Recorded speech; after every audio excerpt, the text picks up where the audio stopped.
May God bless you so much. I'm sure it touches the heart of God. And it's not only in overcomers. It is in many places.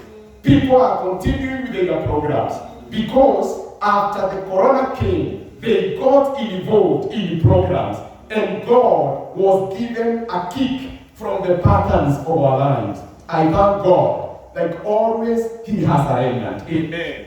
And we will serve the Lord, we will walk before Him, we will sanctify ourselves, just like we have read in the scripture. That in a big house, there are many vessels. Some are of gold, some are of silver, some are of wood, some are of glass. But it really does not matter. If any vessel, even if it is of glass, if it sanctifies itself from the altar, if you remove dishonor from your life, then the Bible says you will become useful for the Master's purposes. May God help us so that we may sanctify our mind, sanctify our thoughts, sanctify our hearts, sanctify everything so that we may become useful for the Master's purpose. Amen. Amen. I am born again. Jesus Christ is Lord. I am excited at the possibility of one more time serving the Lord. And I want to serve Him with everything I have got. I want to serve Him with my whole soul, with my whole body, with my whole spirit. Because by Him I live. And by Him I have my being. Amen. I want to teach today on a very important topic. And I wish all of us will have somewhere to write. Because the things I want to teach are critical. They are important for us to continue as Christians. And I want to teach on this topic, the devil's plan behind temptation. The devil's plan behind temptation. The Bible says temptation are sure to come. In this life, all of us at one time or the other, we will face temptation. But I have discovered something lately as I pray, that there is a demonic, there is a diabolical, there is something wicked behind temptation. You see, temptation is one of the greatest scandals originated by Satan so that he may destroy God's plan for mankind. Without temptations, which now put us in a place where we sin, all of us would be in God's plan, not just for salvation, but even for the good plans. He says in Jeremiah 29:11, that I know the plans I have for you. Right from Eden, God had a plan for every one of us. Right at our inception, God told Jeremiah, before you were born, I knew you and I ordained you. Each one of us is ordained for greatness. But the devil knew it, and he brought something called temptation. Each one of us who has a great destiny here, each one of us who could have become so much, the thing that the devil brings along our way is temptation. Temptation, brethren, is a great deception. And that is what makes us never get to what God wants us to become. At the heart of every temptation is not just a desire to put man to sin, and the consequence of sin is death. This is bad enough. But there is something worse that the devil plans behind the temptation. That when we fall into temptation, what we are actually doing, we are canceling God's word. Every time you fall into a temptation, number one, you have sinned against God. But number two, and more critical than that one, is that every word of God, you have invalidated it in life. You see, when God says in the book of Exodus chapter 20, you know we have the 10 commandments. When he says, thou shalt not steal. That is a commandment. And then the devil brings something alluring. And you really feel like you want to take it. But you know you are not supposed to take it.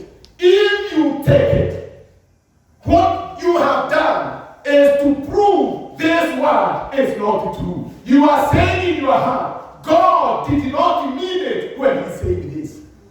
And at that particular moment, the same God who says, I am the Lord who healed thee, that word is equal to the one who says, thou shalt not steal.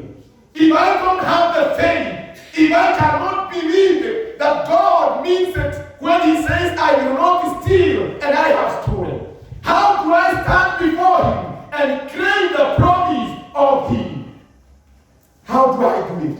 Thou shalt not commit adultery. Thou shalt not fornicate. The moment I do it, when I fall into temptation, I have cancelled every promise that God has given to me. And that is why the promises we have, we are unable to claim them. We are unable to make them active in our lives because we fell into temptations. And when we fell into temptation, we invalidated the word of God in our lives. Now it can no longer work. You see, Satan strategically placed temptation at the Garden of Eden. When God rolled out the plan he had for mankind, put him in a beautiful garden, gave him everything his heart would desire. But like everything else, when God gives us a blessing, he puts conditions on it. In the book of Genesis chapter 2, verse 15, then the Lord God took the man and put him in the Garden of Eden to tend it and to keep it. And the Lord God commanded the man, saying, of every tree of the garden you may eat, of every tree. And remember the Bible says, he made every tree that is pleasant to the eye and good for food. That is the plan. That when you open your eyes, you will look and behold beauty. You will see the sunshine. Everything that was pleasant to the eye. That is what God intended for us to have. And then good for food. Able to meet your every need. But he said, for you to enjoy these things, there is a condition. Verse 17. But of the tree of the knowledge of good and evil, you shall not eat.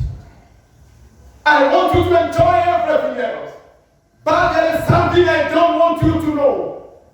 I don't want you to experience death. And so, the tree that is at the center of this garden, he says, the tree of the knowledge of good and evil, that one you shall not eat. For the day that you eat it, you shall surely die. God did not elaborate. Even today, he does not elaborate. He simply tells you, you shall not do it.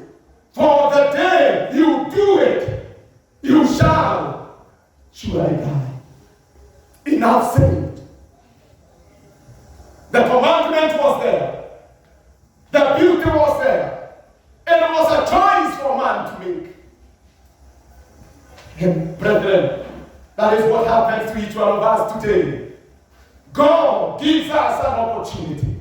He gives us the blessings of life and health. And he gives us the promise or the consequence of what we do or what happens when we don't obey him.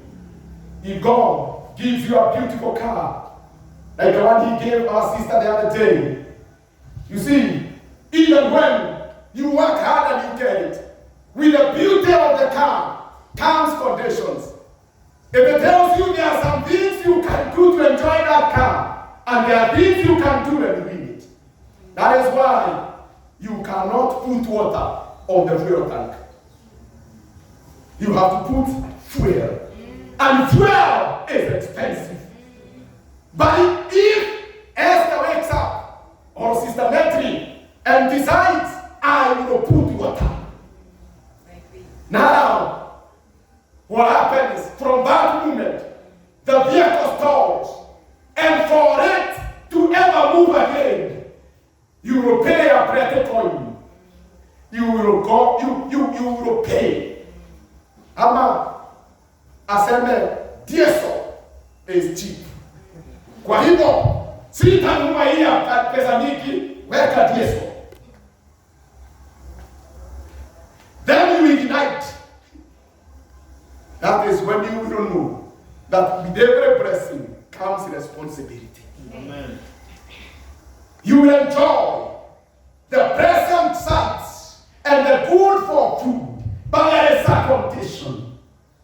Of the tree of knowledge of life and death, that one, of good and evil, you shall not eat it. And the devil had. He knew what was before the man God had created. And so, the Bible says, in the book of Genesis chapter 3, verse 1 and 5, now the serpent was more cunning than any beast of the field, which the Lord God had made. And he said to the woman, has God indeed said, you shall not eat of every tree of the garden? Temptation. Has God really said, you will not eat all the trees, all the fruits of the trees of the garden? He casts doubt. You shall honor the Sabbath to keep it holy. The people you see who do not come to church today, the seats are empty. And it's not only in overcomers we may be lucky. What the devil whispered to them this morning, did God really say? Did he really mean it? There is the fruit. And before you will set a decision that will usher you into receiving all the promises of God, or make null and void the promises.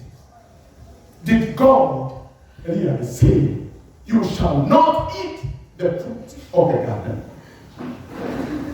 And the woman said to the serpent, we may eat the fruit of the trees of the garden, but of the fruit of the trees which is in the midst of the garden, God has said, you shall not eat it, nor shall you touch it, lest you die. Now listen to me. This is what it tells us. Man knew the consequences of falling into temptation. When the devil asked, did God really say? He said, no. God, this is what God has said. Of every tree we can eat, but of the tree of the knowledge of evil and good. He knew so much. He even knew one of the things I'll teach as I move on, the progression of sin.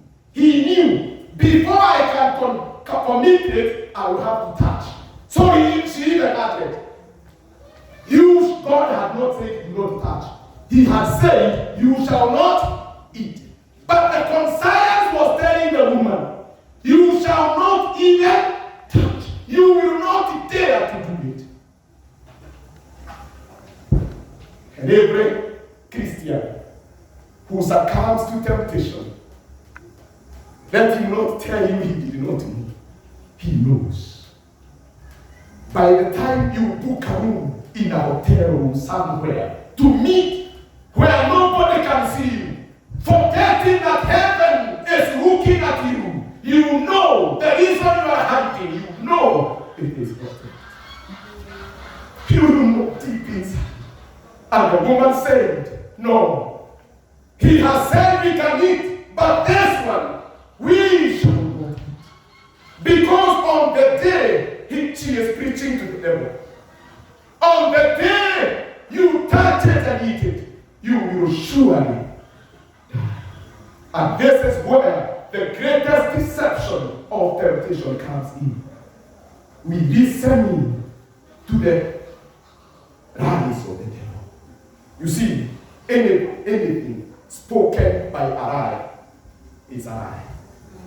If he is a lie, and the Bible says he is not only a lie, he is the father of lies. If it is spoken by the father of lies, however sweet it is Temptation is a deception. He said to the woman. Then the serpent said to the woman, you will not surely die. What God has said, the devil contradicts when he tells you. You will not surely die. How many of us have done things because the devil whispered to us? Just missing a Sunday service. You think it can take you to hell?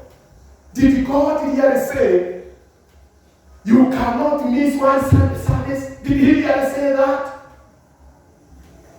Contradicts the word. Did God really say that fornication is bad? Did he really say that? Do you know how many people in overcomers are doing it? The devil whispers to you, I know. Do you know what? I'm seeing from that side. He does it. Now, see, back when I kanisa, you will not surely die. See, other pastors. See, you know some of them who do it.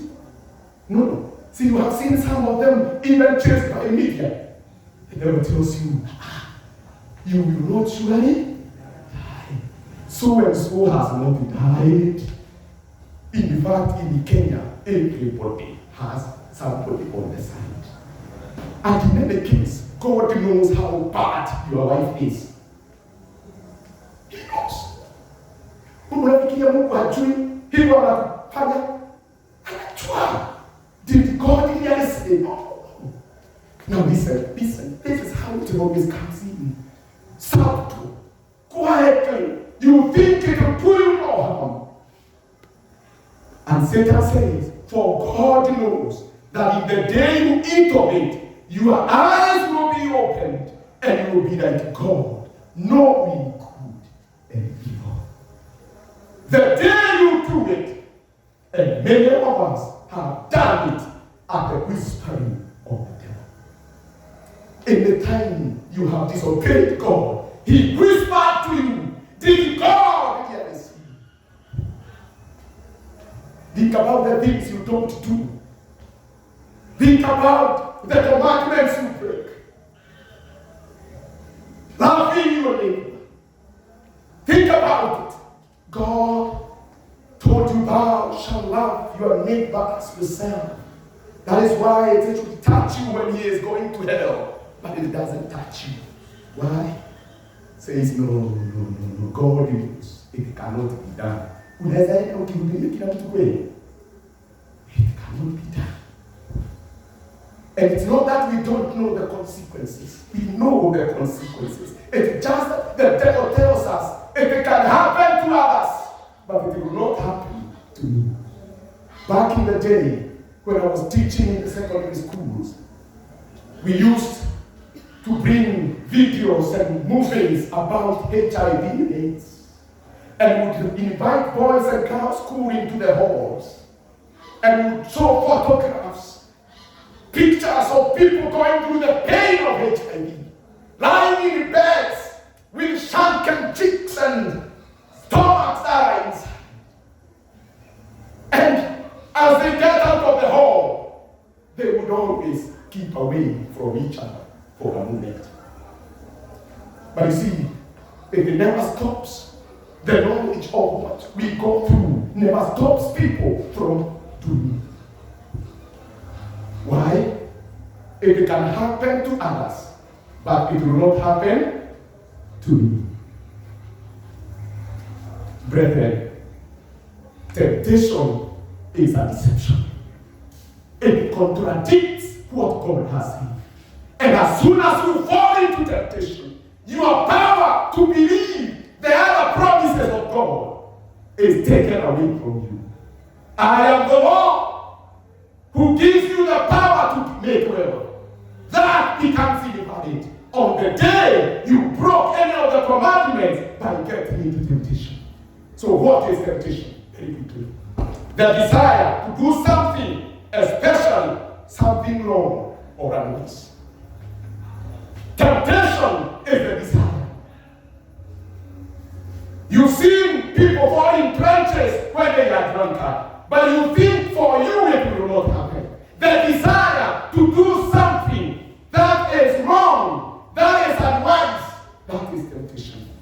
Number 2, a wish to do or to have something you know you should not do or have. You know you should not have it. You know it is not good to have it. But you are pushed to have it. That is temptation. It is an intentional enticement by some bait to disobey God's revealed word. There is a bait. Satan told the woman, it is not true.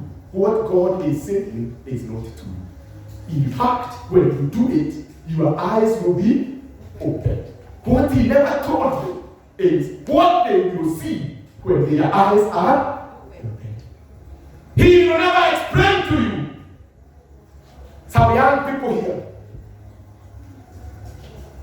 they get into drugs because the devil tells them, just perfect ones.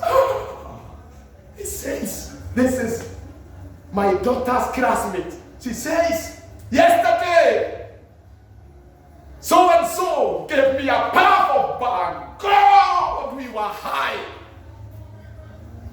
You don't know what you are missing. Devil whispers to you.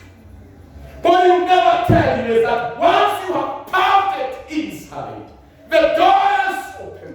And what you never knew, and what God never intended for you to know, leads you to destruction. Yesterday, my girlfriend tulijificha mahali na Mungu wangu. Hujui ni nini unakosa. Makes it look so beautiful, but you don't know the day you do it. What God wanted you never to know until you could have the right person for you. Now, you are a prisoner. That is what temptation is. Jesus warned us repeatedly about the dangers of flirting with temptation, but we still do.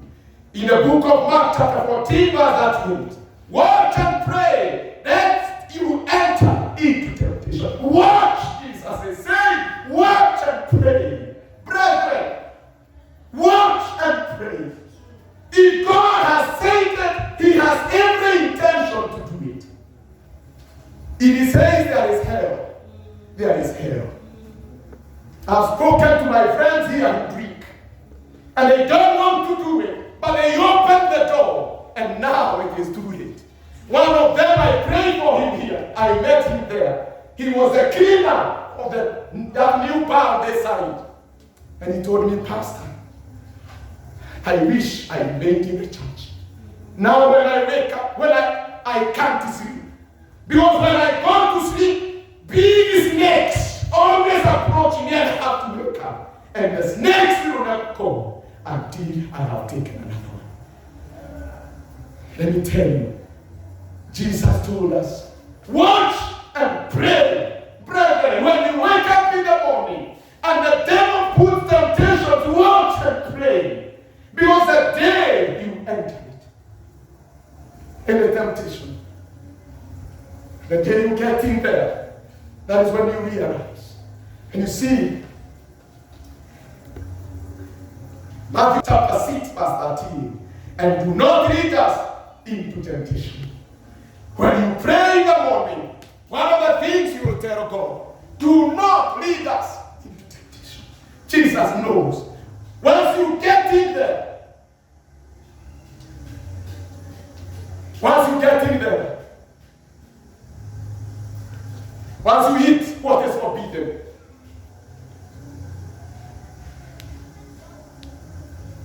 some things you ought to know about temptation. Number one, God does not tempt. God does not tempt. James chapter 1, verse 13 to 14. Let no one say when he is tempted, I am tempted by God. For God cannot be tempted by evil, Bible, nor does he himself tempt anyone. But each one of us is tempted when he is drawn away by his own desires and enticed. That is what the devil does. Puts you next to the beautiful garden and tells you to God, I want to buy you this good thing. You agree with him. God does not tempt. We are tempted when we are enticed. Then when desire has conceived, it gives birth to sin. And sin, when it is full grown, brings death. No, God may test you, but he will never tempt you. Number 2, the agency of temptation is always the devil. Whenever you see a temptation, know behind the temptation is the devil. And the purpose for the devil is not just to destroy you, but to destroy something bigger than you. And I will show you. When the devil brings a temptation, it is not you only he is after. And he will never tell you. He is after something bigger, your destiny. He is after your children. He is after your wife. He is after your husband. He is after your business. When he puts it there, he is not after you. He isn't. 1 Chronicles chapter 21 verse 1. Now Satan stood up against Israel and moved David to number Israel. So David said to Joab and to the leaders of the people, go number Israel from Beersheba to Dan, and bring the numbers of them to me, that I may know it. That was a temptation before David. God had said, you shall not number the children of Israel. But the devil tempted him. Who is this king who does not know his numbers? Who is this king who does not know the number of the army he has? And he did it. And the Bible says, immediately he did it. It was not just him who suffered. Israel suffered. Let me tell you, when you fornicate, when you are married like I am, and you get involved in adultery, it is not about you. For you, what you don't know is that you open a door to guilt forever. Now, you can no longer be confident before God. The door is already open. But behind that, you open a car for your children. Behold that, pain and suffering engulfs a family that used to be okay. As you try to maintain their sin, you eat up and drain your business. That is what the devil is after. When our national leaders fall to temptation, the whole country suffers. When a man or a woman falls to temptation, the spouse and the children suffer. When a pastor falls into temptation, the whole congregation suffers.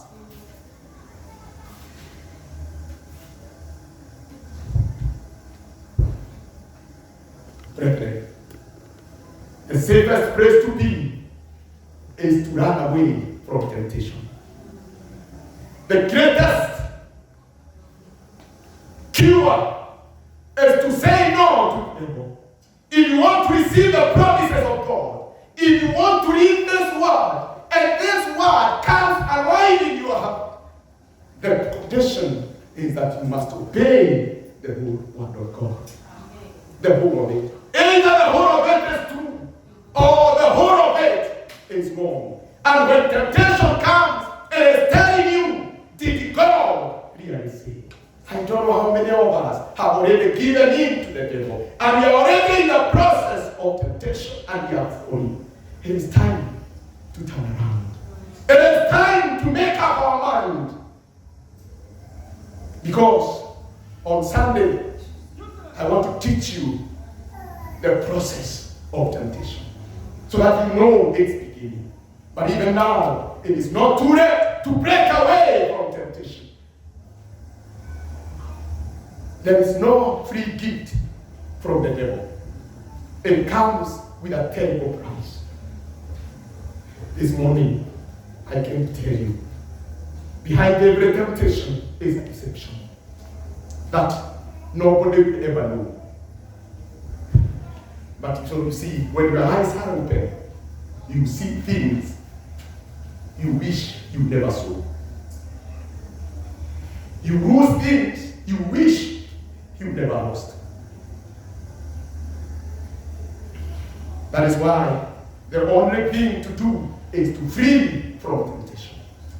Leave your coat with Potiphar's wife if you must, but run, brother, run. It is not just your life.